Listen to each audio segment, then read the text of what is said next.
Welcome to the pit. Welcome to the pit.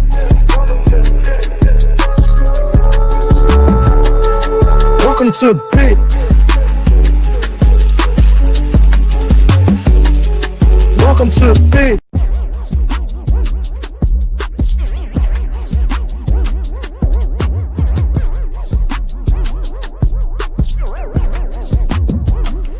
Welcome to the pit. Welcome to the pit.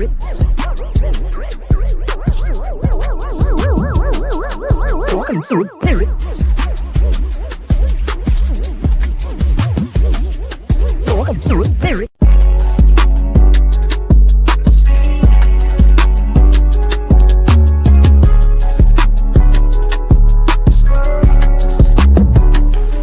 Welcome to the pit. Welcome to the pit. Welcome to the pit.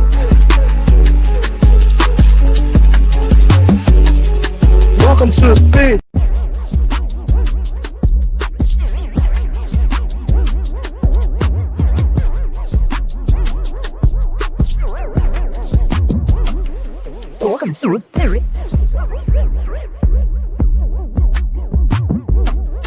Welcome to the pit.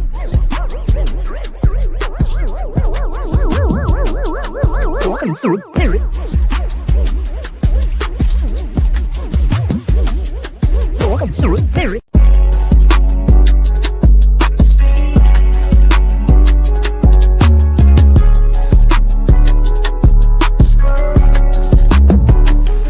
Welcome to the pit. Welcome to the pit.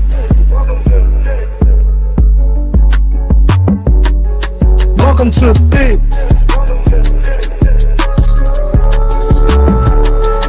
Welcome to the pit.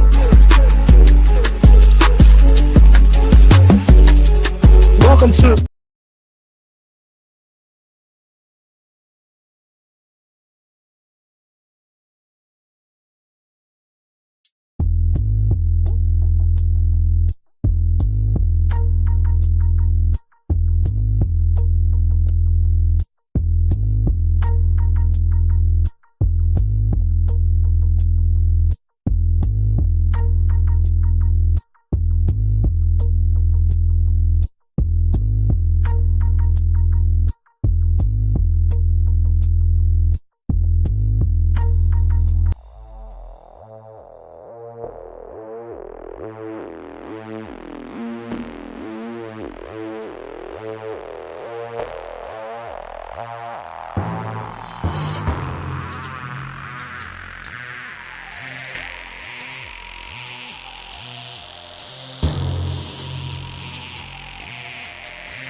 Now if it's a party, I know I slide through. Ain't watch me shine with no dime when I slide through. Hey bitch, I'm elevator high when I slide through. I keep it real, I don't lie when I slide through. Now if it's a party, I know I shine with no dime when I slide through. Hey bitch, I'm elevator high when I slide through. I keep it real, I don't lie when I slide through. Step up in this bitch like I'm 10 feet high. Ho, I'm just outstanding. That mean that I can't lie. I got the green next to me, call that shit a standby. It ain't one beat hill that a nigga won't fry.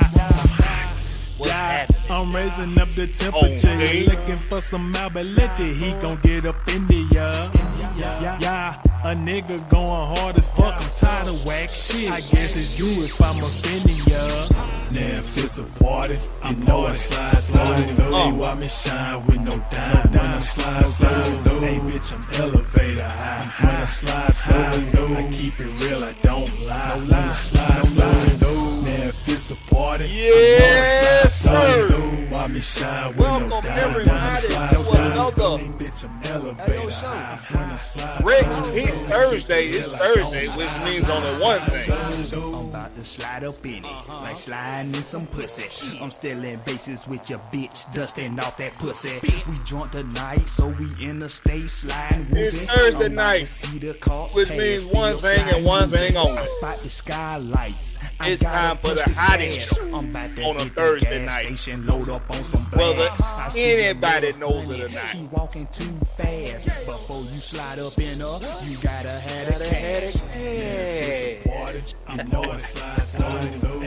Y'all know what it is. Y'all know what time it is. It's time for the Rex Pit. Shout out to everybody that's in the building. Shout out to everybody that's going to come through when they come through. All I ask that you do is don't forget to hit that little thumbs up button right there, that like button. And if you haven't done so already, hit that subscribe button if you're watching this later. Hit that subscribe button, man. What we do on Thursday nights on the Rex Pit is we have a discussion about the upcoming game for the Atlanta Falcons. We talk about whatever's going on Thursday Night Football, which we keeping track of right now, and the ball just kicked off. Tonight is the Jets visiting the Patriots. Jets get the kickoff, and looks like they're going to start their first on the 29-yard line on their side of the field. Thank you for everybody that come through. We're going to show love to the loyal compadres and compadres of the channel. But before we do that, I want you to all be sure to continue to support all Falcon content creators, all Atlanta Hawks creators, Georgia Bulldog content creators. Make sure that you're just supporting the fan base, baby. It's the home team and nothing but the home team. So, first up, we got Jonte Rozier in the building. What's going on with you, Jonte Rozier? As always, making sure he acknowledged that your boy is also in the building. I'm in the building too, and I appreciate that, Jonte Rozier. We got Miss Pamela Johnson, one of the lady birds of AFN in the building. She say home team, home team, home team. Boy, man, Pam she be turned up for you, boy. She be turned up for the home team. She say Blakberry and everyone in the chat, happy Thursday. Hey, man, it's always a happy day when we see you, Miss Pam. We appreciate you for gracing us with your presence. We got T. Terry in the house. He say, what's happening, Sir Blakberry? Yes, he has esteemed me, Sir Blakberry. I am Sir Blakberry of Stone Mountain. Yes, I am. Thank you so much, T. Terry. I appreciate that for coming through, man. We got Georgia, Texas, boy. Currently not of Georgia nor Texas. That ain't none of y'all motherfuckers' business. He say, what's happening, Blakberry and Falcons family? The new era is here. The Atlanta Falcons will rise in 2025, or there will be new coaches coming in 2026. He done covered his bases. He done covered all his bases. We got Bernard Double Deuce Cantrell in the house. We got Bernard Cantrell in the house. Bernard Cantrell in the house. What's going on with you, Bernard Cantrell? He say home team, home team. Blakberry, no C, just the K in the house with the red and black in the salute. And he say, what's good with the AFN family, man? Hey, man, appreciate you for coming through, Bernard Cantrell. We got Jay Blakberry. I'm your biggest fan, Blakberry. Hey, man, I appreciate that, Jay Blakberry. Whoever you are, thank you for being a big fan of your boy. I hope that I can represent you well, my friend. Appreciate that. We also have, who else we got? We got Kashido in the building. Say, yeah, I ain't missed the Mooney combo, did I? No. We having a discussion about Mooney? Is there some new news about Donnell Mooney? Is that in reference to the comments he made? Because I already told y'all, I don't listen to that shit no more. I'm not interested. I'm interested in what they do on the field. I don't need to hear excuses. I don't need to hear blame games. I don't need to hear none of that. I don't need to hear other people getting thrown under the bus. I don't need to hear other people taking the heat off of somebody else just because they want to make sure they're being good teammates and being team players. I'm not interested in hearing none of that shit. I want to see what you put out there on that field. I'm going to critique your gameplay, not what you say. That's how I look at it. Yeah, but that's how I approach this from now on with the Falcons. I'm going to critique your gameplay and not what you say. And that's for the players and the coaches and management. That's for all of them. Center that camera a little bit. Who else we got up in here, man? Hey, man, we appreciate everybody for coming through. If you're in the building, if you're not in the chat but you're watching, I appreciate you for coming through. Don't be scared to engage down there in the chat with the rest of the folk, with the rest of the family. Looks like the Jets are off to a good start. Justin Fields doing what Justin Fields does, which is run the ball. Justin Fields. What did I say? Justin Fields? Did I say Justin Fields? I did not mean to say that. Oh, he's running again. He takes off again for about a 5-yard run on a quarterback keep. It was a play action. It was an option play. It was quarterback keep. He got some of these Jets offensive linemen getting some pancakes early in this game. I don't know if that's a good sign for Patriots defensive line. You getting pancaked early when everybody fresh. That usually means you're being overpowered and you got bad technique or maybe both. All right, 2nd and 7. Hand off to Breece Hall. Breece Hall gets about 2 yards on the play. So it's going to be 3rd and medium. It's going to be about 3rd and 4. 3rd and 5. 3rd and 4, 3rd and 5, something like that. Anyway, what we're also going to be doing tonight, not just keeping track of this Thursday night football game between the Jets and the Patriots. Excuse me. But what we will also be doing is we will be previewing the upcoming Atlanta Falcons hosting the Carolina Panthers game this coming Sunday. All right. Shotgun, Justin Fields. On 3rd and 5, it's a draw play to number 32. First down. You needed 5. You picked up about 6 or 7. So the Jets have extended the drive. So what we're going to do first is we're going to have a good look at who we will have to face in Carolina. We already, because we already played them once this year, I'm not going to go down the whole list of Carolina Panthers. I'm not going to do that. What I'm going to do instead is just give you a highlighted player.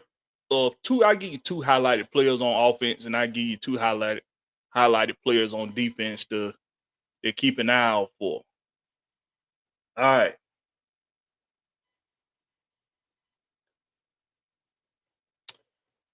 All right, as you know, the Panthers are 5-5 coming into this game. We are 3-6. There's literally a bye week and a loss separating the two of us. A loss and a half, actually a 1.5 loss, separating us because they beat us once already. So if we beat them, if we get a victory over Carolina at home, that'll erase the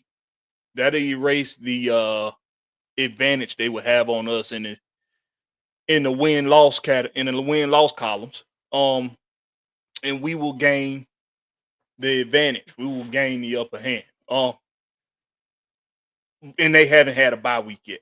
Let me see. I think their bye week is actually after they play us this week. I believe so. 3rd and 6. Justin Fields drops back. Got shotgun. Is a false start? You see the false start, or they called the timeout right before the snap. Nope.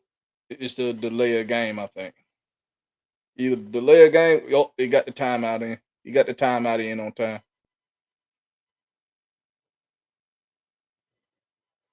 Jets head coach got the timeout in on time before the play clock got all the way down. So I made a comment earlier this year that why are we the only team having issues with getting plays in on time? And we had this discussion about the equipment and there being issues with the equipment as far as Falcons, what the Falcons were saying, that there was issues with getting the audio, to be reliable, when the play clock start. But apparently I might have been wrong. It ain't just the Falcons. We seeing it a lot around the league, and just seeing it just now because the Jets head coach, he was very pissed off that he had to use that timeout. And watching it, it didn't look like it was Justin Fields' fault at all. It didn't look like it was Justin Fields' fault at all. Looked like it was almost a delayed game. But let me see here. Look like a big pickup here on. Oh, and Garrett Wilson is not playing tonight, by the way. Good pickup on the slant. Had a quick inside slant. Had a quick slant from the outside. He picked up the first down, first and goal. Justin Fields on the option. He hands it off. They picked up maybe a yard. It's gonna be second and goal. But let me give y'all a couple people on the Panthers roster that we probably do need to keep an eye on. On offense, of course, Rico Dowdle. Say that boy name. I'm trying to say that boy name right. Rico Dowdle. Let me tell y'all what he done so far this year.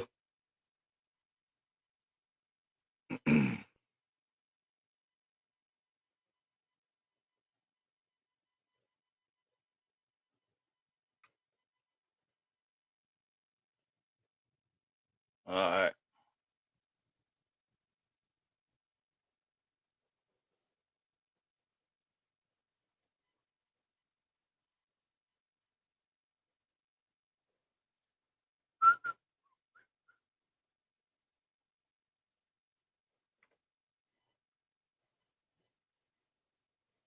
All righty. Let's do their team stats first. Then we'll do Rico. We'll do Dowdle after we do the team stats. We'll do Dowdle after we do team stats. Yeah, he is. He's questionable with a quad injury. I think he's played all week though. Let me make sure. I mean, not played, practiced. I think he practiced all week. I think he was just limited in practices. But these are their teams. This is them versus opponents this year. They have 198 total first downs. Their opponents have 170.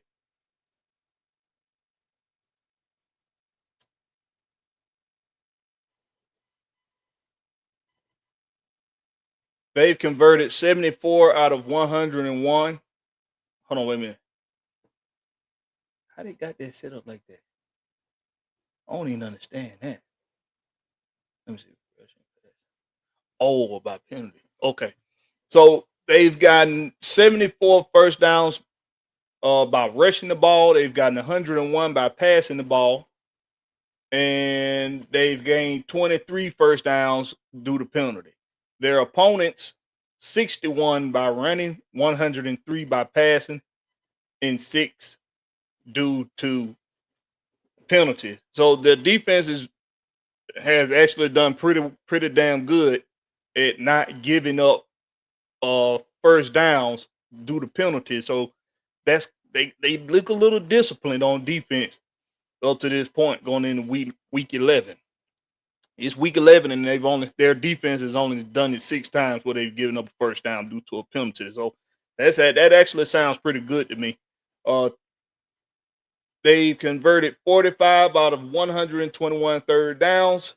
Their opponents have converted 55 out of 125.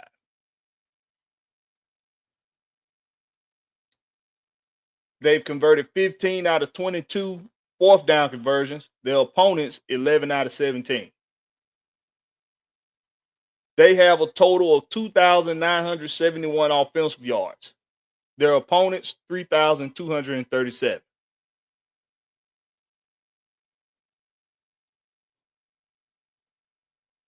They're averaging 600. Oh, not average. No, that ain't.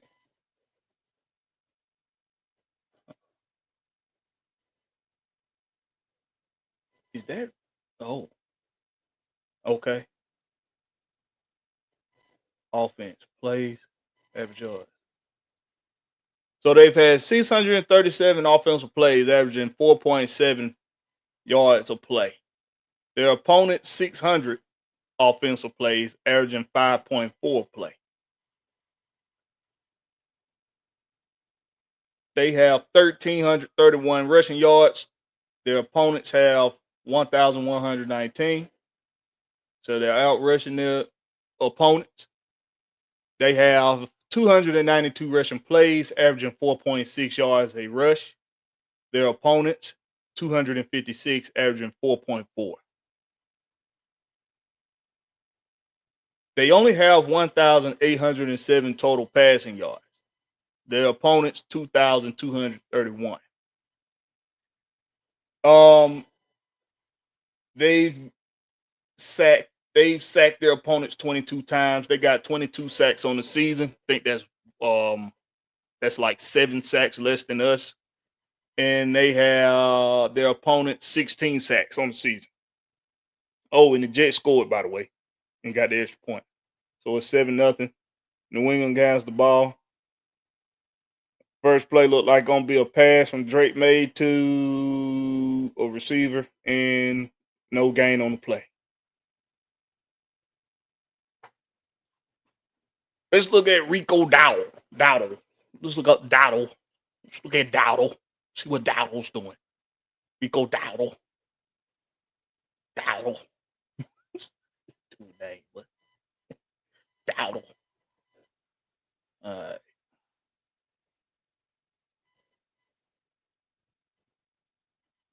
Let's look at what Rico been doing. Rico Dowdle.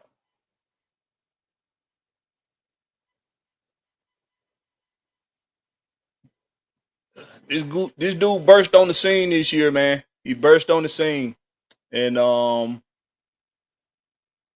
so far he's having a pretty good season. All right, so let's see. He burst on. He pretty much burst on the scene around week 5. He's done a lot in the passing game, I believe. He's been kind of doing some things in the passing game too. But I'm looking at these numbers, man, and he's really not. He doesn't look that impactful on the stat sheet. He doesn't look crazy. It's not like crazy impactful.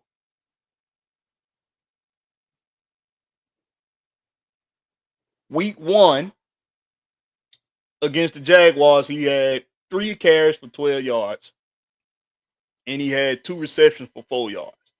Week 2 against the Cardinals, he had 6 carries for 9 yards, and he had 1 catch for 10 yards. In week 3, he had 10 carries for 30 yards, 1 catch for 8 yards. Week 4, 9 attempts rushing, 32 yards. 1 catch, -2 yards. Week 5 is when something clicked against the Dolphins. And that was us. That was the Falcons. He had 10 carries for 30 yards. So and the 1 catch for 8 yards. So he wasn't impactful at all against us the first round, the first time we saw him. But in week 5 against the Dolphins, something turned on upstairs. He had 23 attempts for 206 yards, and he had 1 catch for 3 yards. He had week 6 against the Cowboys, 30 rushing attempts, 183 yards on the ground. and he had 4 catches for 56 yards. So it looked like week 5 and 6 is when he started getting noticed, notable recognition for being impactful, in the games. But after that, he kind of digressed a little bit. He had 17 attempts week 7 against the Jets for 79 yards, 1 catch, 17 yards. Week 8 against the Bills, he had 8 attempts on the ground for 54 yards, no receptions, and that was in a loss. Week 9, he kind of had a little bit of he had a bounce back game, had 25 attempts with 130 yards, 2 catches for 11 yards. And last week against the Skanks, against the New Orleans Swamp Skanks, in a loss, he had 18 attempts for 53 yards. He had 3 receptions for 10 yards. So in actuality, he's only really had 3 games out of 10 where it looks like he was actually impactful. The rest of them, well, especially at the beginning of the season, first 4 games, he was very pedestrian. Very pedestrian. All right. Patriots driving the ball downfield, 2nd down. I think they're going to start putting a lot of trust into their young rookie running back, number 32, Henderson. Let me see what y'all talking about. But yeah, so when I look at these stats, man, the impact that a lot of people saying that Rico Dowdle has had, I don't think so. I don't think he's been as impactful as people are thinking. He's really only had a few games where he really, jumps off the screen at you. I don't know. I'm trying to figure out why. Did Chuba Hubbard get hurt or something? That's why he took over, or was it because Chuba Hubbard just wasn't performing well? I think a good way to gauge the answer to that. 33, New England trying to extend the drive. But I think we need to look at what Chuba Hubbard's done this year to see if we can get a gauge on why Rico Dowdle started getting more attention in the offense. First down, they pick it up. Made a Diggs for about 8 yards. First down. And see, these the kind of drag plays we need to be running with Darnell Mooney. Oh, that wasn't even a drag. That was just a 5-yard out. 10-yard out, I mean.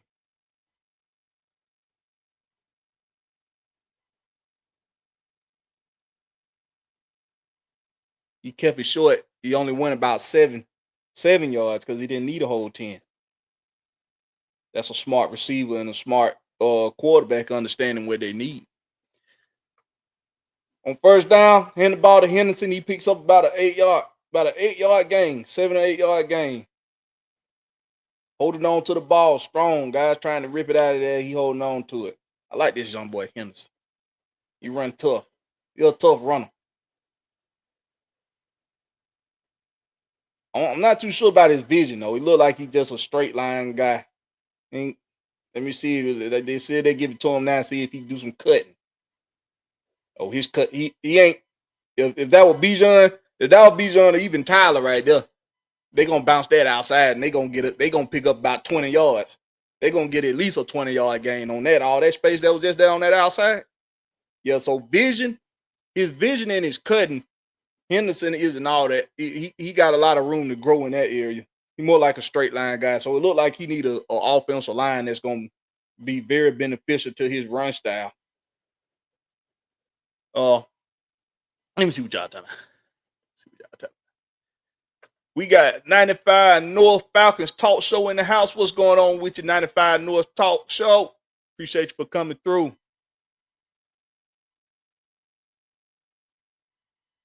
Oh, that Birdo. What's going on with you, Birdo? What's happening, my boy? Is that 3 Duddy? We got 3 Duddy in the building. What's going on with you, 3 Duddy? He say that sabotage word sounded more valid. What kind of sabotage you talking about? See, I see y'all want to talk about Raheem Morris and all them. Y'all know that we gonna talk about Raheem and all that. We gonna talk about it. We gonna talk about it. Let me see what y'all talking about. Let me see what y'all got going on in the chat, man. Berto getting the love, man. Appreciate you for coming through, Berto. Got Relly 1090 up in here. What's up with your Relly 1090? He said that's when he got inserted into the lineup as a starter. Yeah, around week 5. What we gonna do is we gonna look at what Chuba Hubbard was doing, so we can see if it's a situation where we can get Rico Dowdle into some trouble. Like maybe we can just, hey man, y'all go out there, knock the stuffing out that boy, knock him loopy, make him have to go in that tent. Force Chuba Hubbard had to come out there and get more looks on the field, get more time on the field. Maybe Chuba Hubbard in a state of mind where he just ain't as confident right now, and all we got to do is go out there and knock his block off too. Because I'm really thinking if we can take away the run game with Carolina, force your boy Bryce Young to have to throw them out of third and long situations. That's gonna better our chances, at being able to pin our ears back and go get that young boy. Just go get him. Okay, so Chuba was out week 5 and 6. Okay, he was out week 5 and 6. Okay. Chuba will hurt. Okay. Textbook said China Hubbard. China Hubbard.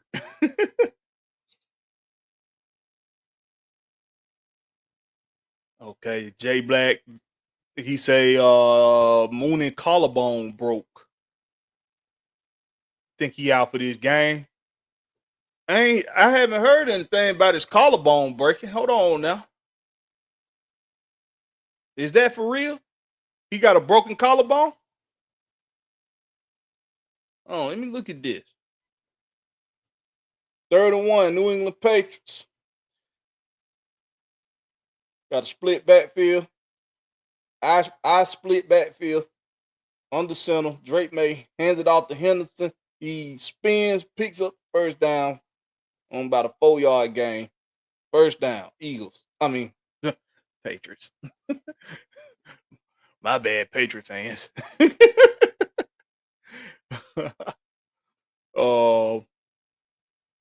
Jordan Table say he broke it in TC and Raheem lied about it. He broke it in training camp.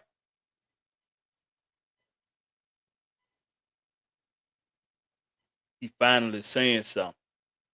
That was news from training camp. Coach Rob revealed the injury this past week. Oh, so this is why he was out.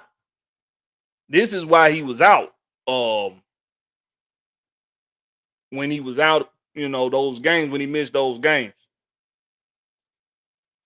Touchdown, Henderson. Patriots can tie it up with an extra point. This was about that pitch in the backfield. That was way behind the line. That boy tough. That boy tough runner there. And shout out to his offensive line for pushing them on in there. Hell of a run. All right. Extra point. Snap, kick, good. 7-7.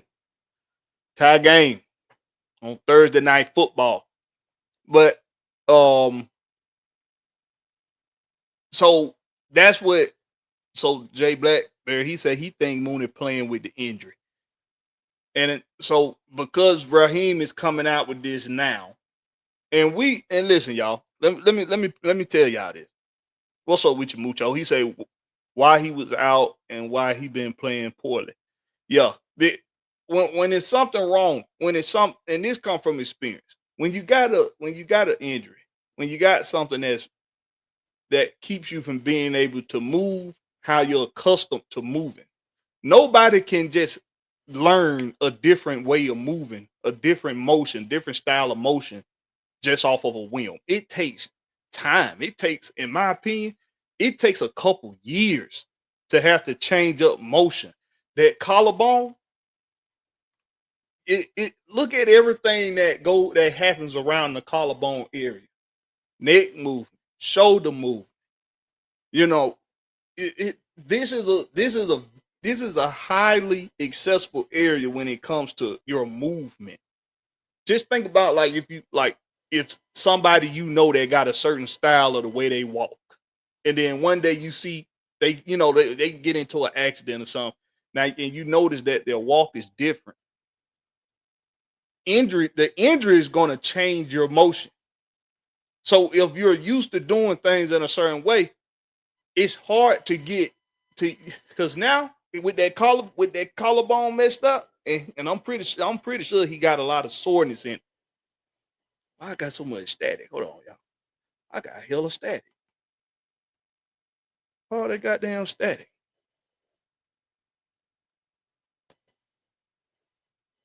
I ain't never had that much interference. But just having to do something when you like lunging out for a pass. If you got to extend out for a pass, and right about here, you're good. You're good right about here because you're just using mostly chest right here. But once you get to about right here, see, now you're starting to feel the trapeze and all that do some of the work too. That's right inside that collarbone area. So maybe on some of those plays when he had to lunge and extend, like as soon as he gets halfway in that extension, he's feeling it now. And just in your mind, just knowing that injury is there, just knowing that you could re-aggravate whatever that injury was, it's a mental thing now. So instead of doing a full extension, you stopped about halfway because you started feeling that pain just a little bit. And it's just a quick registering in the head as he extends, like, and he drops a pass. He drops a pass. You see what I'm saying? And I thought he was hearing footsteps, and when he dropped that pass in overtime this past week, maybe he thinking when I pull this ball in, somebody about to back crack me. Somebody about to back crack me. And he's thinking about that injury. Would they hit me up too high? I'm gonna feel that shit. It's gonna be a what you call it?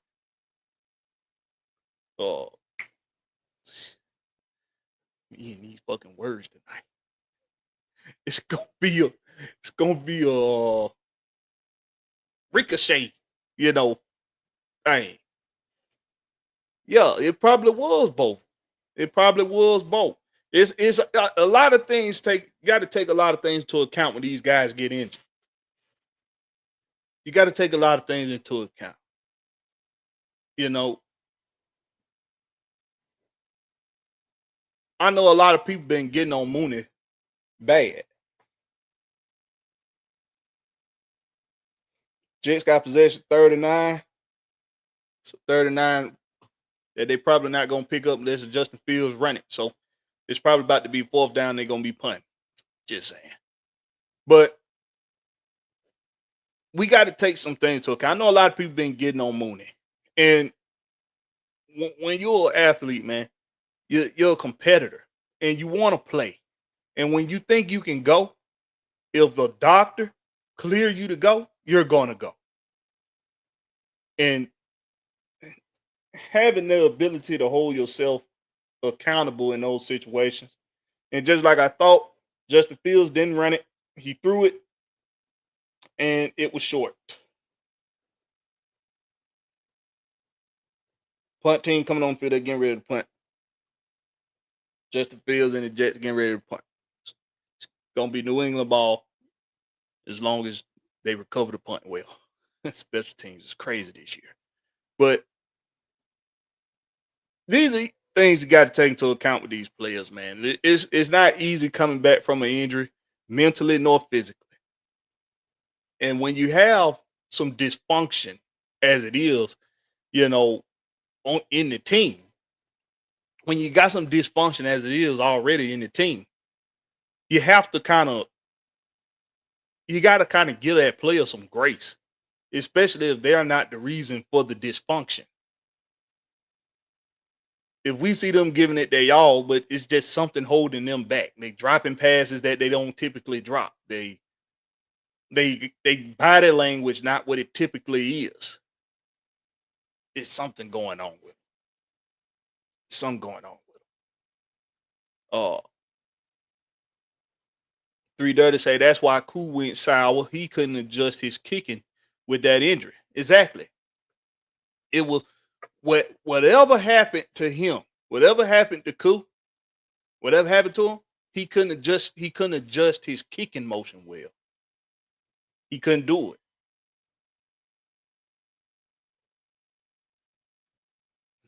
He couldn't adjust his kicking motion. And it's hard to do. You've been kicking a certain way most of your career, most of your football career. You ain't gonna just learn a new way to kick all of a sudden and it's gonna be productive. Same thing with Mooney. You're not gonna be able to just run routes and catch passes in a different way that you're accustomed to doing it all your football career, and it's gonna be productive.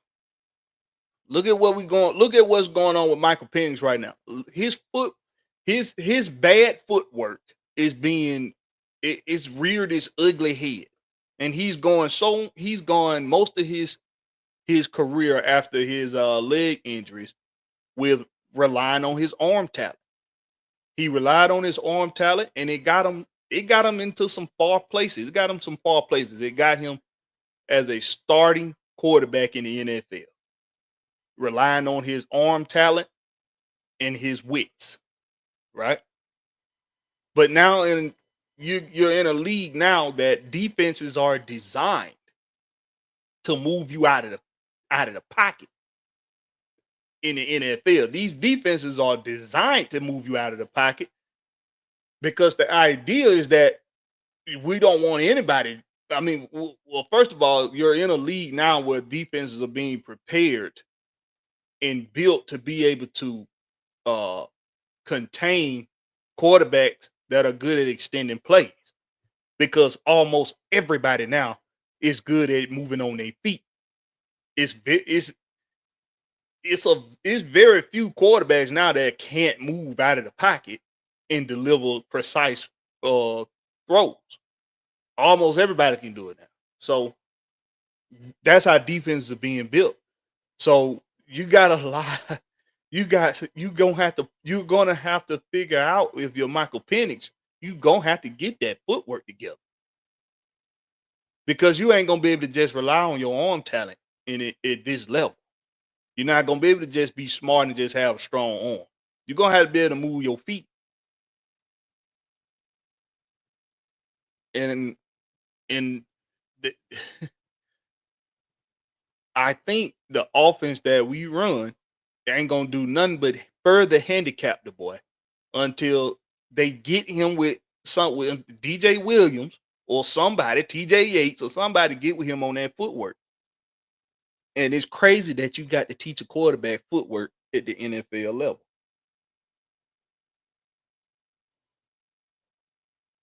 That should be not a part of a quarterback's development at this level.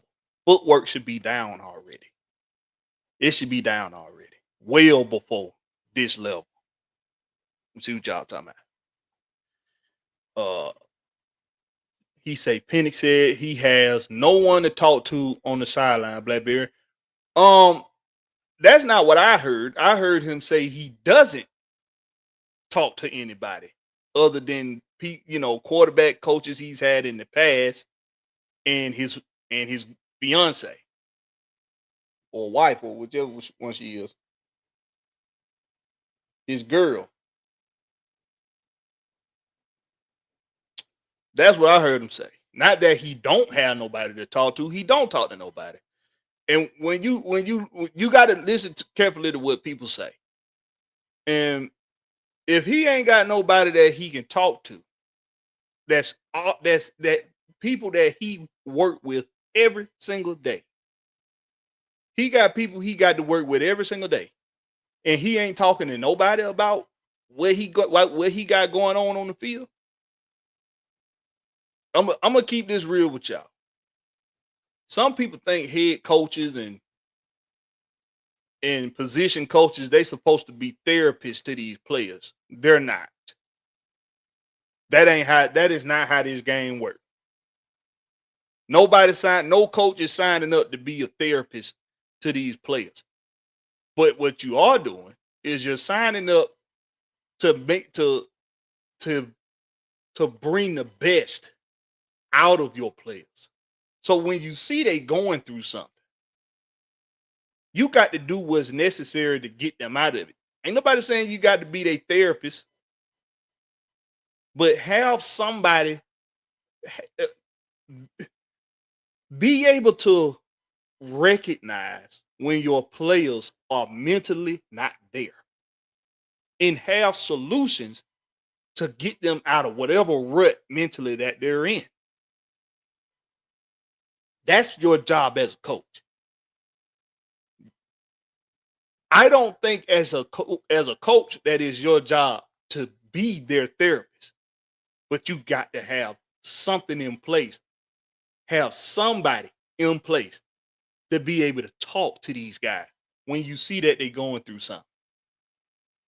There should be a team therapist or team psychiatrist or something.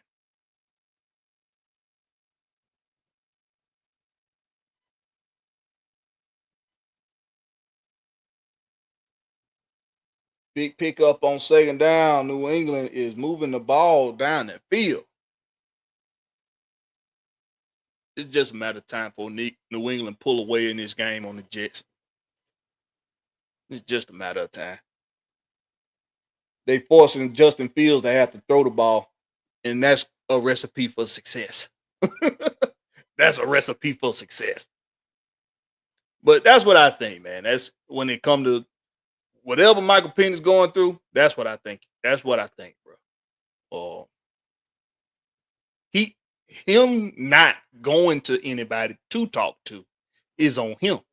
Nobody recognizing that he needs somebody to talk to is on his coaches. And it's on all of them. DJ Williams, TJ Yates, Zach Robinson, and Raheem Morris. The guys, the coaches that he has to deal with the most on the team, those are the ones that should be recognized, especially DJ Williams. Because you work with him closer than anybody. You should be recognizing and when this dude needs he need extra help, with whatever he got going on. Because clearly in his face, after this last game, you just saw that the boy was hitting the boy hard. He could not hide it anymore. He could not hide it anymore. This is crazy. How is everybody that Drake may throw the ball to wide the fuck open? That looked like an almost 20-some yard pass. Wide open on the sideline. They finna score again. He gonna hand this ball off to Henderson. I formation under center. He finds a hole. Touchdown. That was too easy. Whoever got Henderson in fantasy, you finna have you a night. That boy already got two tubs. Already got 2 touchdowns. 13-7 Patriots.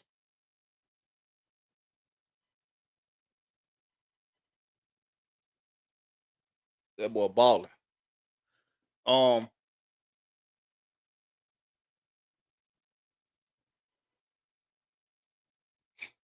Mujo said if Jets beat the Patriots, what does that say about us? Don't say a whole lot because Buffalo beat Carolina, beat Miami. Hold on. Miami beat Buffalo. Week before that, somebody beat the shit out of Miami. Hold on, who Miami just played? Miami just beat somebody. I think that was Buffalo they just beat. Who that Miami just beat in the week before they got their asses drugged? So it really don't say shit. When it comes to us, bro, when it comes to the Falcons, y'all, whatever rule of engagement that y'all think applies to everybody else, it don't apply to us. It don't. We can beat the best team in the league. We beat Buffalo when Buffalo was the best team in the league as far as reputation and on paper goes. They was the best team in the league when we beat them. We also lost to the Carolina Panthers when they was a winless team. So it say nothing about us, bro. Nothing. Because we the most hot and cold and unpredictable team in the league. You never know what you're gonna get with the Falcons. Like Forrest Gump say, life is except it ain't life is like a box of chocolates. The Falcons are like a box of chocolates. You never know what you're gonna get. Didn't y'all hear what Forrest said? Didn't you hear what Forrest said? T. Terry say Mooney is so small. Mooney is he is. He's a small in stature guy. But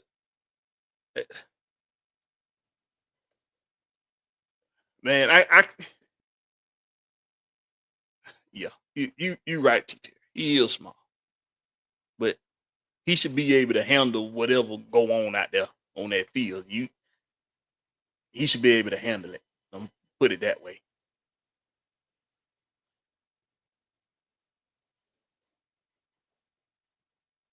Arm and which are basic skill sets in the NFL for quarterbacks. No. Just watch Justin Fields tonight. Just watch Justin Fields. Watch Drake May and watch Justin Fields tonight. I don't know if arm and wits is basic anymore in the NFL. I don't know. Maybe just arm is basics now. Because Justin Fields he's still strapping up as a starting quarterback in his league. And that boy ain't his wits, I don't know. I don't know about his wits at all. Oh no. Marcus Mariota. I don't know about them wits. I don't know. I don't know about that one, Daddy. Mujo say, is it crazy to think of a backup quarterback right now for next year? Is it crazy to think of a backup quarterback right now for next year? I'm gonna be honest with you. I'm not thinking about next year anyway until I see that we mathematically are eliminated from playoff contention. But that's how I've always been. I'm like that with the draft. I'm like that with thinking about who we gonna have next year. The only thing I'm thinking about next year right now with is who the hell gonna be our offensive coordinator.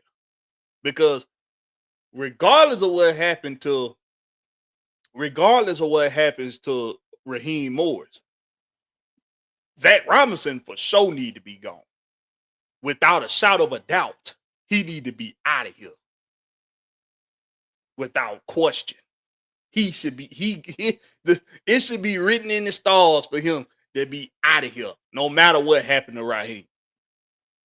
And Raheem ass, he need to be gone too if he don't know if he can't figure out that plan A going into every game need to be Bijan Robinson and Tyler Algier and sprinkle in everybody else. He ain't figured that out yet. So his ass probably should be gone too. But I know for certain Zach Robinson ass out of here. Out of here. Without question. If it was a hot and cold meter for how hot somebody's seat is, Raheem Morris would be right there at right before burn the damn skin off your ass. And Zach Robinson is past the damn meter at torched, flamed, scorched, ashes, dust to dust. That's what Zach Robinson had. All right, we got 4th and 4. Damn, that was a quick 3 and out. Justin Fields. Once again, they relying on his arm, and this happened. Guy put a good move on the corner, had about 2-3 steps on the damn corner, and the ball is a bad place throw, but it still should have been caught. He should have caught that. It was a bad placement on the throw, but it still could have been caught. So that's on both Justin Fields and the receiver. All right, what we got? He does say that's why it's important to have veteran leaders in on team environment. He said Miami beat Buffalo. Yeah. So yeah, it don't mean nothing really. Because we beat Buffalo, Miami beat Buffalo.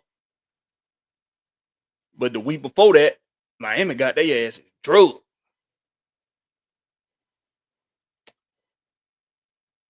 Mujo said it right there. We like a box of chocolates. Yeah, like you never know what you're gonna get. T. Terry say Atlanta soccer team is the only thing that Mr. Blank and his son Josh are worried about. Those teams are bringing the most revenue for the Blank family. Yeah.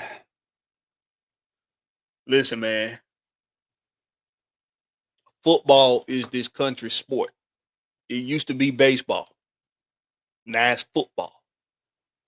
In the state of Georgia, you got a lot of international people in Florida, and a lot of them do play the game of soccer and love soccer. This football country down here. This football country. If the Falcons win a Super Bowl, your revenue from what their profit off of what they make from off of the Atlanta Falcons is going to be off the chain, bro. It's going to surmount any revenue they make with it's going to be the beginning of them surmounting any revenue that they get from our Atlanta United. It's going to surmount that, bro. And because we know it's so many undercover Falcon fans in Atlanta who really want the Falcons to win, but they don't root for them to win because they just tired of being heartbroken, I guess. So there's that. What's up with your silk? He say, "What's up, Blakberry? You get some. What's happening, my boy? Old school." We got Stealth Mode TV 23 in the building. He say, "I trust Zach Morris from Saved by the Bell to call plays better than Zach Robinson." That's saying a lot too, because Zach Morris was a damn airhead. All right, what we got? New England got possession again with 6 minutes, 7 left in the second quarter. First down, Drake May on the center. He drops back, checks it down to Henderson for about a 4-yard gain. They gonna move the ball easily on the Jets from now on in this game, bro. This gonna be a lopsided game, I think. Yeah, go Atlanta Hawks. I know. Jonte Rose just say, "What Carolina run defense look like, Blakberry?" All right, let's take a look. Let's have a look. See, I can tell you, okay.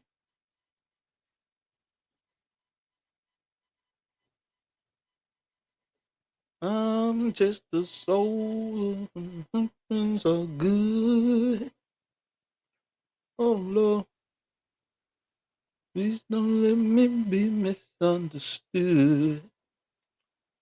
Hope I said that right. But I love that song. Oh, let me see. Just had this shit pulled up.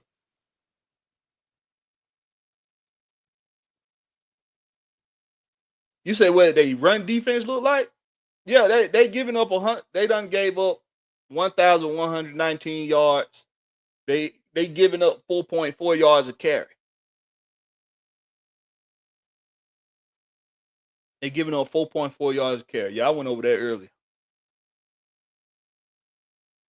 They give up 4.4 yards a carry. They've given up 1,119 yards on the ground.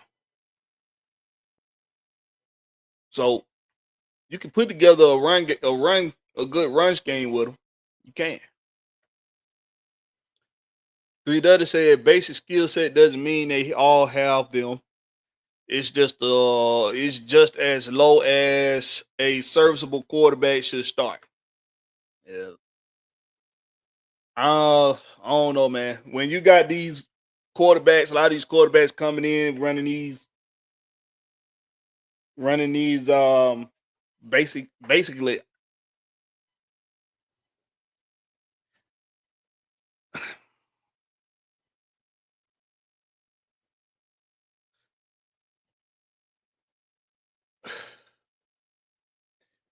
that should be the basics. Arm and wits. Oh, what a drop. He dropped the hell out of that. Damn, Diggs. How the hell you dropped that? Didn't look like it hurt it back a little bit on the play.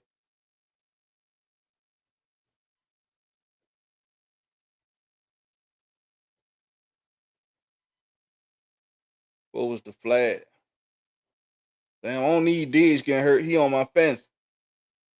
I started him tonight. That was a bad drop. That was a bad drop. Drake May, he could have brought the throw in a little bit, but that was a bad drop. Come on, Diggs. Come on, man. Jonte Rozier said, looking back now, we probably should have ran it back with Kirk to start the season. Oh, Lord. Boy, Jonte Rozier, boy, you lucky ain't a lot of people in here to hear you say that shit, boy. You trying to start some shit then, Jonte Rozier. Damn, another flag on the play. On the Jets defense, automatic first down, whatever it was. I ain't gonna say we should have started Kirk Cousins. What I'm gonna say is the maturity we needed. The maturity we needed for Michael Penix to take place. It don't look like it's possible with this coaching staff on offense. It don't look like it's possible it just don't look like it's possible with Zach Robinson as the offensive coordinator and with DJ Williams as his quarterback coach. It just don't look like it's possible. And, we can keep bringing up Raheem Moore's name in that mix, but it's DJ Williams,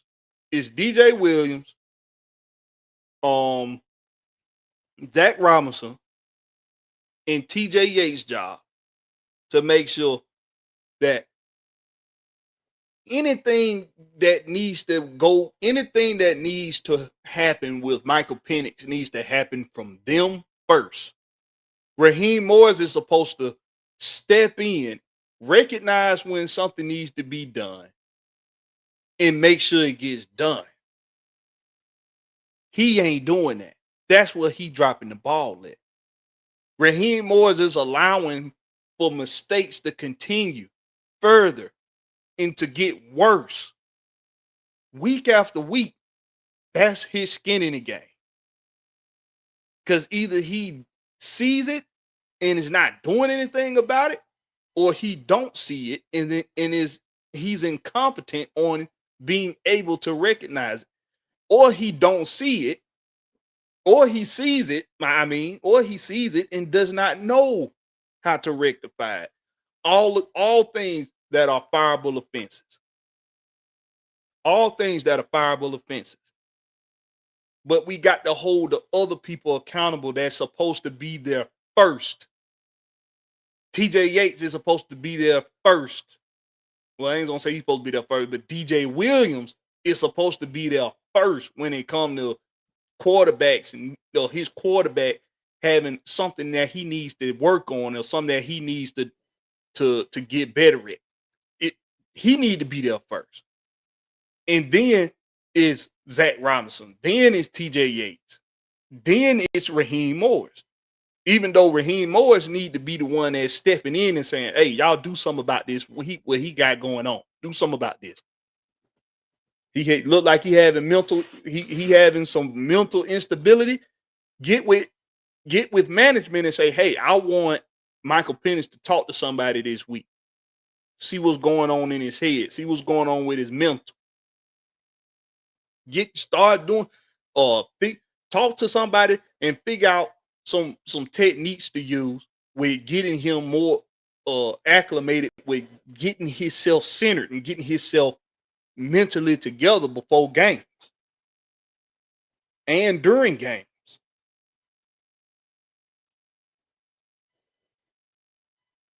Come on, Jets. Hand the ball to Breece Hall. That's all I need you to do. I don't need to do shit else, Jets. Just hand the ball to Breece Hall. You doing me a favor then. Throwing the ball and hand it to him. Shit, put him on defense so he can get some tackles. But hey, let's look at who we can look at on defense. All right. For the Carolina Panthers. All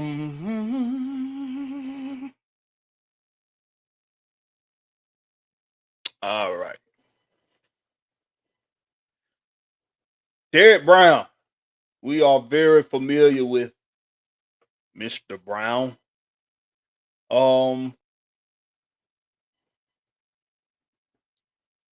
just gonna highlight one guy since we took so much time on everything else. Derek Brown currently has 3 sacks on the season. I think that's about average for defensive ends at this point of the season.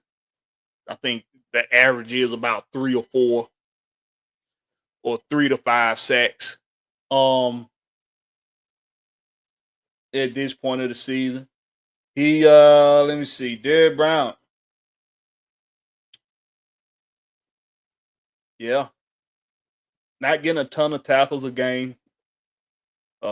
His highest tackles in a game was 4 against the Jets. He also got 2 sacks in that game. So 2 out of the 3 sacks that he got was in one game this year.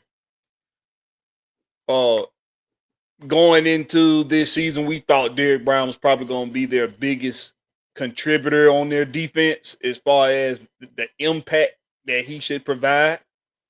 So seeing that he hasn't really been like as far as the numbers go, he hasn't been highly impactful. But that doesn't mean he ain't been impactful. But as far as the numbers go, we shouldn't have anything to be scared of or worried about out of Derek Brown. Bernard Cantrell said, hold on, what was it? 3W said, I wanted a quarterback competition.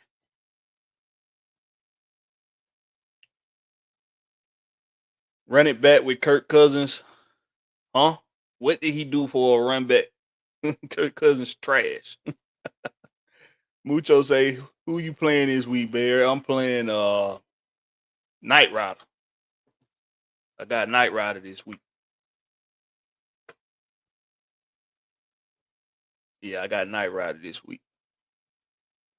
Who I got playing right now? I got Breece Hall playing, and I got Stephon Diggs playing. And so far in this first half, they only together giving me 11.3 points. So I need them to step it up. I need them to step it up in this game. Jonte Rozier say Bernard plan was for Penix to set a. He said Bernard plan was for Penix to set 2 years. Go with the plan you had in place, or have a comp body. Have a what? Have a competition body. Penix was just given the job, and now you can see he's not ready in some areas.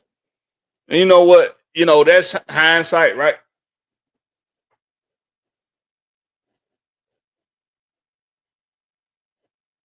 Damn, boy. Number 15, he just dropping passes tonight. That actually could have been a better throw from Justin Fields, of course. Feel like you're gonna say that every time you see Justin Fields play. That should have been a better throw. But the ball hitting your hands, man. You got to catch the doggone ball. You got to catch the ball. Y'all, with the quarterback situation. All right. So Michael Penix, Kirk Cousins. Listen, y'all. Hindsight is 25-25, according to my doctor. Of course, a lot of people gonna have that take now. But coming into this season, when nobody talking that. Nobody. When nobody talking that. Nobody was saying give Kirk the starting job again and have Michael Penix sit behind him until he lose the job again. Nobody was saying that. Nobody was saying that. So now that we see that the young boy having some struggles, we want to start saying that we should have. Well, and I get you did say looking back. You did say looking back. We probably should have started Kirk Cousins. But I still don't think that. I still don't think that. Whatever Kirk was going through mentally, we saw. We knew what he was going through, but we saw on the Netflix show. We saw on the Netflix show that he was going through something mentally to where that's not something that you just gonna forget and overcome. That's something that's gonna stay with you. You know what he was going through, something that's gonna stay with him. He don't have the arm ability anymore to make some of the throws that he gonna need to be able to make. But he still is a good solid backup, though, in my opinion. He's still a good solid backup. He say Penix hasn't been all that bad. Those struggles, yes, but bad, no. Yeah, I think the worst game he had was probably that first Carolina game. Well, that was almost picked off. It's a flag on the play. New England trying to score before the end of the half. Depending on this flag, it might be punting.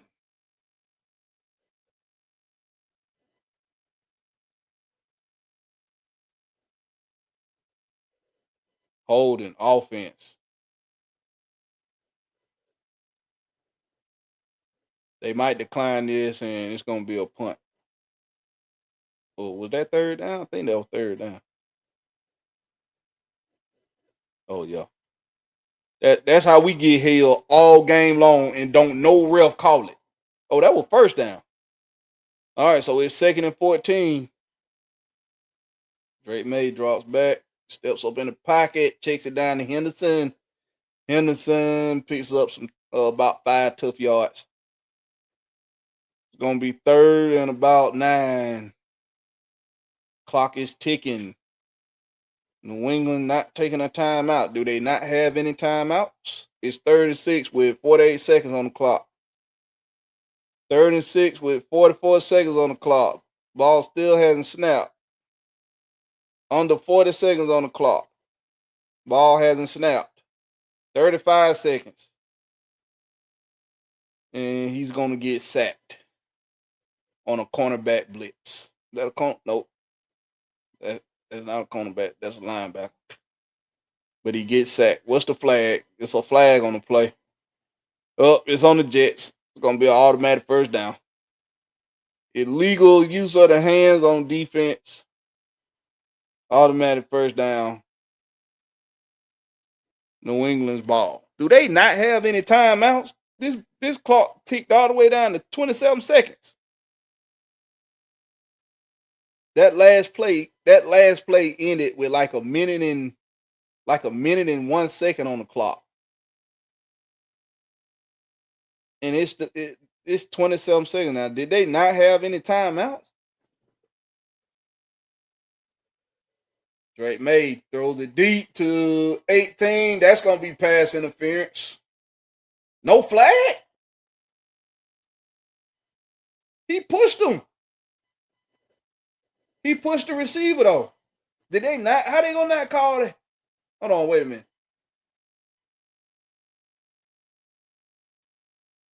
Watch this. This will push. 37 push the receiver. You're not gonna call it. You're not gonna throw that flag.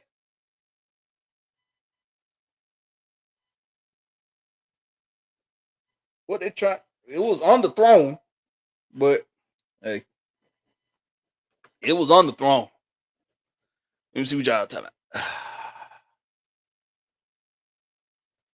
He does say, I said, let the quarterback and the kicker have a competition.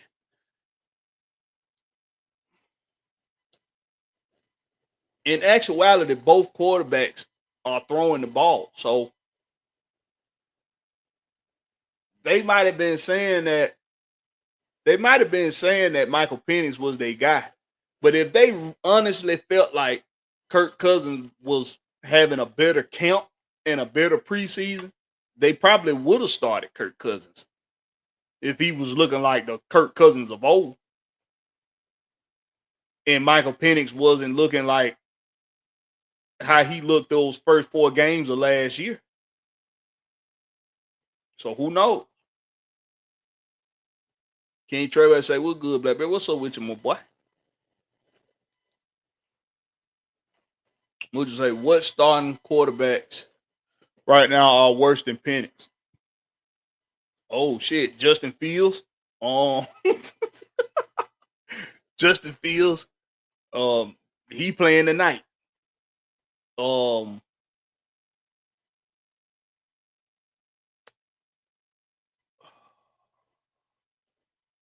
don't what's his name? For the Raiders. I think he hurt now, but old boy for the Raiders, he ain't look better than I don't think he's looked better than Michael Penix. Let me say it worse. It's a good question. Some things to go look at. I had to go look at everybody. I have to go look at everybody. But right now, I know for a fact Justin Fields' ass ain't been better than Michael Penix. I know that for a fact. What's up with you, Dre Woods? Bernard Cantrell say Jonte Rozier, that was the plan, but plans changed. Kirk arm was shot last year. He played against Miami this year, and his arm still looks shot. I say just ride it out with MPJ. Yo, whatever Kirk went through in 2024, it's gonna stay with him for the rest of his career. It ain't going nowhere. He at an age where your body not gonna recover the way it did when you were young. And we all know as athletes, we put our body through abnormal, strenuous conditions and situations to build to build muscle and to build stamina and have good conditioning. We put our bodies through intense training. And it's fine when we're young because our bodies can recover from it well. But the older you get, your body can't recover the way it used to. So a lot of that strain that you was putting on your body and a lot of that stress you was putting on your body, now the probability of it hurting you is becoming more than actually helping you. And the kind of stress he'll have to put his body through to regain full strength in that arm, to regain full strength in his back and neck, it's not gonna help him. It's just gonna hurt him because the recovery is gonna take a lot longer. It's gonna be a lot more sore nights and days, and it just ain't no good for him. So with everything he went through, Kirk Cousins, it's gonna stay with him for the rest of his career until he hang up the cleats and just focus on recovering so he can be healthy for family for years to come. And I don't know, go do some DDP yoga or something. Goddamn, get your life, get your spine and your life back on track. He said we better than this 3-6 record we have. We are. I believe that too, Jonte Rozier. We definitely are. Especially the personnel that's on paper. We definitely are. Well, that's crazy. The Jets had got the New England off the field, but I think they just put New England actually got a chance to put 3 points on the board here now. Yep, they're gonna kick a field goal. And Andy Borregales is 13 of 14 on the season. His long is 53. This is how long this attempt is? Time. This 45-yard attempt, so he should make this without any issue at all.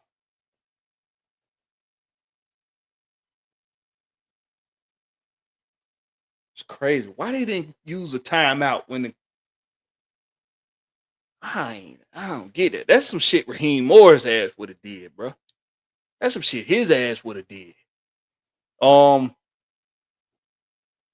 Three others say neither played in preseason, so they made their minds up, I guess, from camp. But they didn't play in no preseason games, but training camp is training camp. And if you can win your job in training camp. You can win your job in training camp. You don't have to play in the preseason games to win your job for quarterbacks that's competing against one another. You don't have to win your job in the preseason games because you ain't gonna get that many looks in the preseason anyway. And most of the people you gonna go up on in the preseason is other people that's probably not gonna make the team. So it's a tricky situation. It's not really tricky. Just play the motherfuckers. It ain't really tricky, but we know how they do. He said, Bernard, I'm okay with riding it out with Penix. Looks like the OC talking to Drake May on the sidelines. I was listening in on a Panthers podcast earlier at work. They were saying we have the worst run defense. New England kick goes wide. Wide kick, no good. So a guy that was 13 or 14 on the season, kicking at 93% with a 53 long, missed a 45-yard field goal before the half.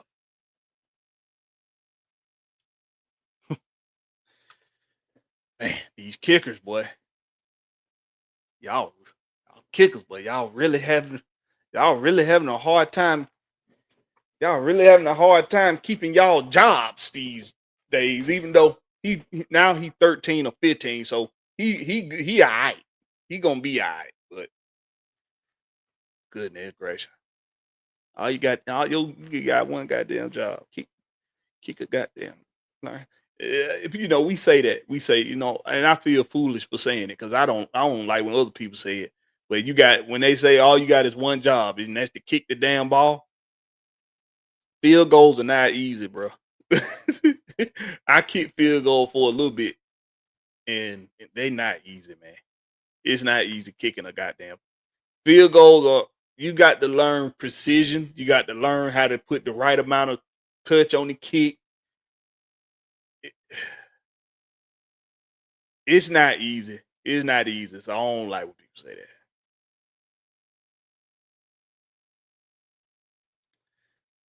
Muja say, unless you just going crazy in preseason, right? I think this may be the worst year for kickers. Listen, y'all, we're gonna go over one more thing, then we're gonna call this a night. Y'all know we don't cover the second half. But real quick, let's look at our Falcons.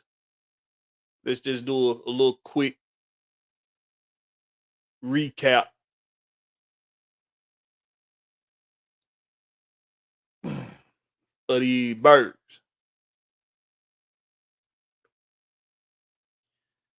All right, let's see. Some of these numbers might surprise you. We have 174 first downs to our opponent's 170. We are converting first downs we've converted first downs with 59 rushing attempts and 99 passing attempts, 16 from penalty. Our opponents have picked up first downs with 76 rushing attempts, 84 passing attempts, 10 penalties, 10 from penalties. We are 36 of 107 on third downs. Our opponents are 42 of 105. We are terrible on third down, bro. Terrible. We are 8 of 18 on fourth down conversions. Our opponents are 9 of 14. Them last two stats just tell me that our defense doing they could be better with the rushing attempts on first down. They can be better. But the defense, they trying their hearts out, man. All right, we got 2,977 total yards of offense. That's very close to what the Panthers have. And our opponents have 2,779 yards. We literally have 200 more yards of offense than all of our opponents combined. We have 200 more offensive yards. Like I said, some of these numbers will actually surprise you because we had 2 games where we gave up very short fields due to special teams and turnovers. The first bout we had with Carolina and this past week against the Indianapolis Colts. That's why teams have had very short fields. And in at least 2 of the games, they had short fields all game long. And that's really the biggest contributing factor to us having 200 more yards of offense than our opponents. We have ran 571 offensive plays, averaging 5.2 a play. Our opponents 554, averaging 5 yards a play. We have 1,074 total rushing yards. We should have way more than that by now. We should be halfway to 2,000 by now, y'all. We should be halfway to 2,000. Our opponents have 1,318. We giving up too many rushing yards. Oh man, when you don't take advantage of your defense turning over the ball to you and your offense can't put points on the board, this is the result of that. We have 241 rushing attempts, averaging 4.5 yards a carry. Our opponents, 268 rushing attempts, averaging almost 5 yards an attempt, 4.9 yards a carry. Teams are doing this late in games when they know they can eat clock and just run the ball on a very worn out entire defense that has had to spend entirely too much time on the field because your offense your offense don't know how to put points on the board. Empty possessions from our offense is killing our defense, y'all. Empty possessions is killing our defense. We got 2009 total passing yards. Our opponents 1,683. Like I said, defense doing it all. They doing the best they can, man. They playing their hearts out. They're playing their hearts out. Excuse me. Our offense.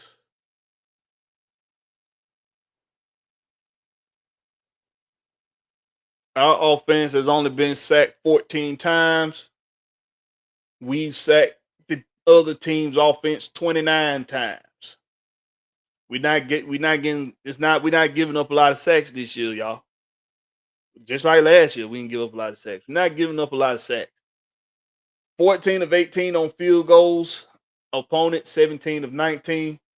Well, we've only scored 18 touchdowns. Our opponents have scored 23. Not a huge gap. Was that a five touchdown difference? But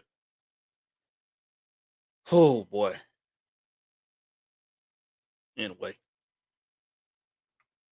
like I said, man.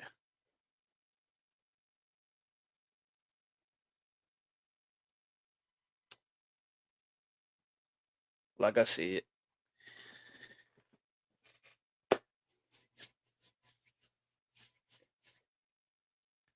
Hey. Oh boy. Speechless. Like Sierra say. I'm speechless. I'm speechless.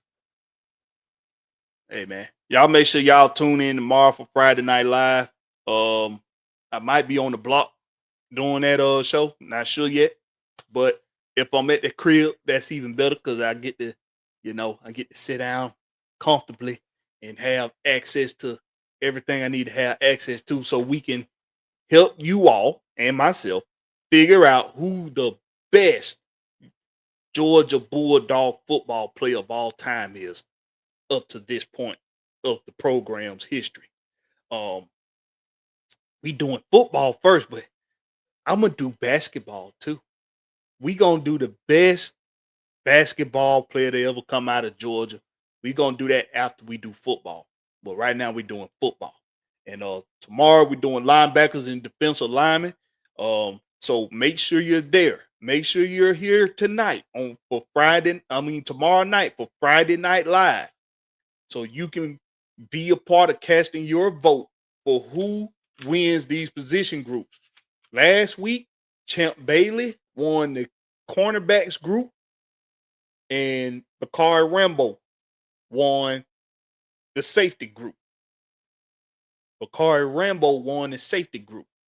So tomorrow, I'm gonna give y'all a little bit of a little bit of an inside taste of what's to come tomorrow night. So far, on the linebacker group, we're going to be deciding between Roquan Smith, John Brantley, Knox Culpepper, N'Kobe Dean, Boss Bailey, Ben Zimbizi, Justin Houston, Randall Godfrey, David Pollock, and Odell Thurman. So, y'all make sure y'all there to cast your vote. So, who you want to represent that position group, you'll have a say-so in who represent that position group. What's up with your Red Swan? What's happening? He say, yo, what's good, home team? What's happening, my boy? You're just in time to see us close this thing out. So, y'all make sure y'all there for Friday Night Live. We're going to cast the vote on, we're going to get the defensive lineman in the linebacker group. We're going to see who win those groups for Georgia. All right? Y'all make sure y'all do what it do, man. Do me a favor real quick. Everybody that's left in here, tap that share button real quick. Just tap that share button and share this on your Instagram. Share this on your Instagram page or your Facebook, whichever one. Share it on Facebook or Instagram and I appreciate that to the fullest. I appreciate y'all for doing that for your boy. But if you're new to the channel, make sure you hit that subscribe button. Appreciate you for keeping, for sticking around for the show. We covered the first half of the Thursday night football game. We talked about some key people to pay attention to on this Carolina team coming into this game. Real quick, listen, man, this is my key to victory.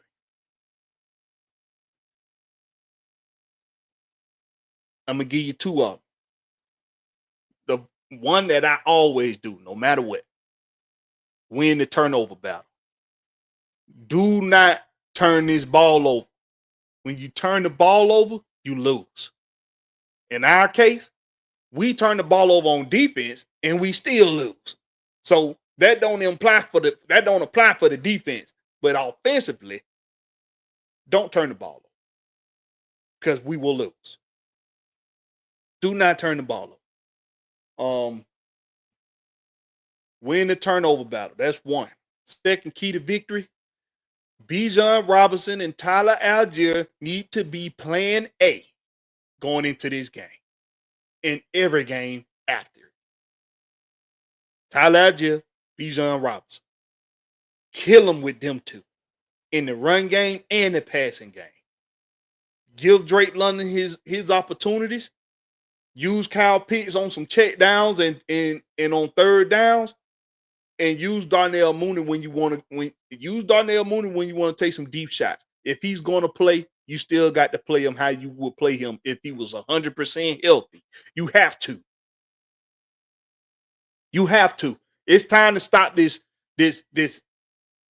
handcuffing patty cake bullshit. It's time to stop it. Serve up some grade A shit. Serve up some grade A shit. And even for y'all fans that's out there talking about we need to take it easy on this guy. Don't play this guy this way because he hurt. Don't play this guy this way because he ain't playing well. Listen, we can't pacify nothing on this team. You don't pacify guys. When it come time to play, when it come time to strap up, lace up, it's time to throw all that conservativeness out the window. If you playing, that means you playing. You playing. You just got to be smarter about playing. You still need to take the deep shots to Mooney. You still need to go to Drake London across the middle. You still need to make sure that Tyler Algier is getting touches along with Bijan Robinson. That should be plan A. Every game. We can't do this pacifying shit. If they hurt, that's too goddamn bad. They on the field. That's how it is. You might not like it. You might not agree with it. But that's how this shit works. If you lacing up and strapping up, you telling me you ready to go out there and help me win a football game. You going into battle. You're going into battle. If you think whatever going on with you physically or mentally is going to hinder you from being able to be a contributing factor to success, tell me so I can sit your ass down and give somebody else the opportunity. But clearly, it ain't that goddamn bad because you're not doing that. So therefore, I'm going to use you the way you need to be used. That's how these players got to look. That's how these coaches got to look at it. That's how they got to look at it.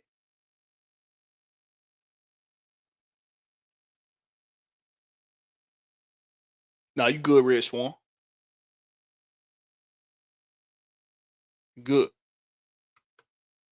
But hey, those keys to victory, man. Y'all make sure y'all make it do what it do, man. Continue to support your boy. I appreciate the support, man. Hey, shout out to Big Wheel.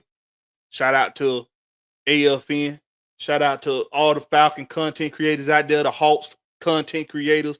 Braves content creators, Bulldogs content creators, the college football content creators. Shout out to everybody, man. Y'all make sure y'all make it do what it do. Y'all can continue to tap in and support.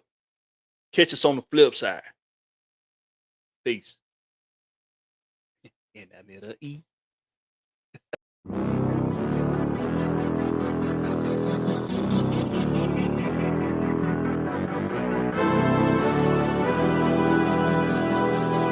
Night ride on the train.